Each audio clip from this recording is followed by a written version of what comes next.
what really caught my eye was just how fast and how visual I could take and create a takeoff, one, and two, how I could affiliate splashes, laminations, and so on with that part.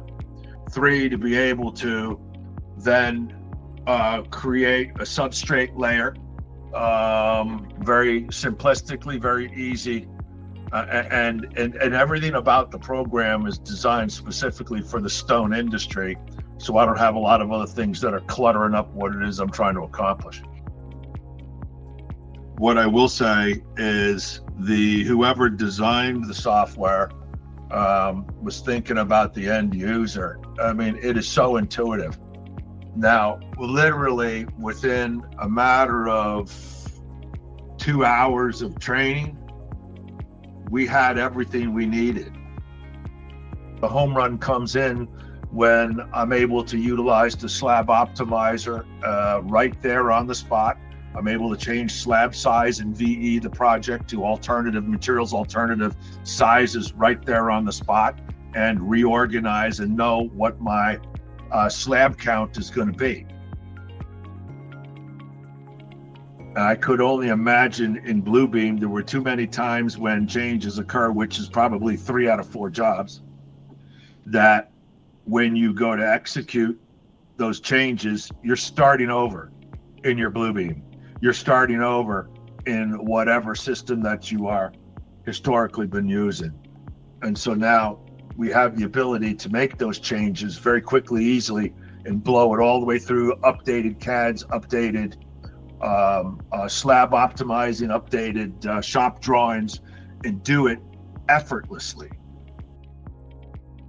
What's creeping up is to be the most important value, quite frankly, is the ability to export this.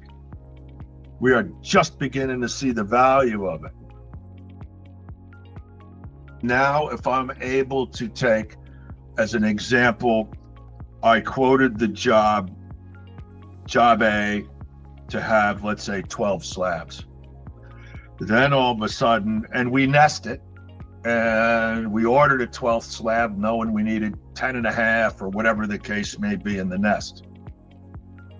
So then all of a sudden the job becomes, and now they come across and say, hey, I know that you got 12 slabs, but we really need to phase this into 3 phases by floor. Well, then I can change that tag and phase in that material, turn it into 3 slab optimizations, and redo my yield and pass on, due to phasing, the incremental slab or 2 that's going to be needed in order to do their job in a phased form, because the nest is independent of how the job is progressing.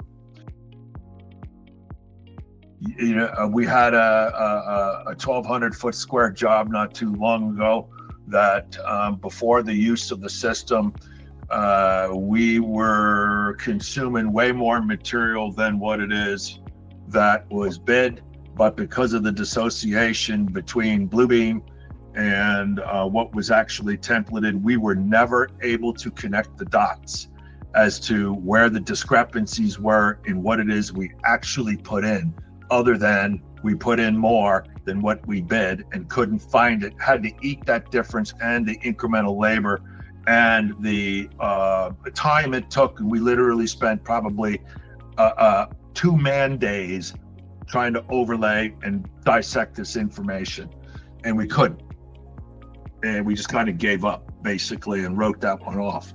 So the ability to be lean in how to address the discrepancies that can occur along the way in the commercial world, it's more soft than hard. There are hard numbers, but the soft number is also a reputation in the marketplace that these guys are squared away, and that's exactly what the commercial contractor's looking for. That, you know, that can run you into trouble if you're on another program, because it's a lot of work. But know that with MeasureSquare, I can go in and for instance, did a layout the other day and needed X amount of slabs, and then value engineered it by going in and creating another version, changing seaming location, and getting a much better yield on the material, and pass most of those savings on to the client in terms of a value engineer. That in itself has allowed us to be regarded differently in the eyes of the folks that we do work for. We're viewed as a partner. And now what I'm also realizing is I'm able to get a higher close ratio, produce more, and do it at significantly less money.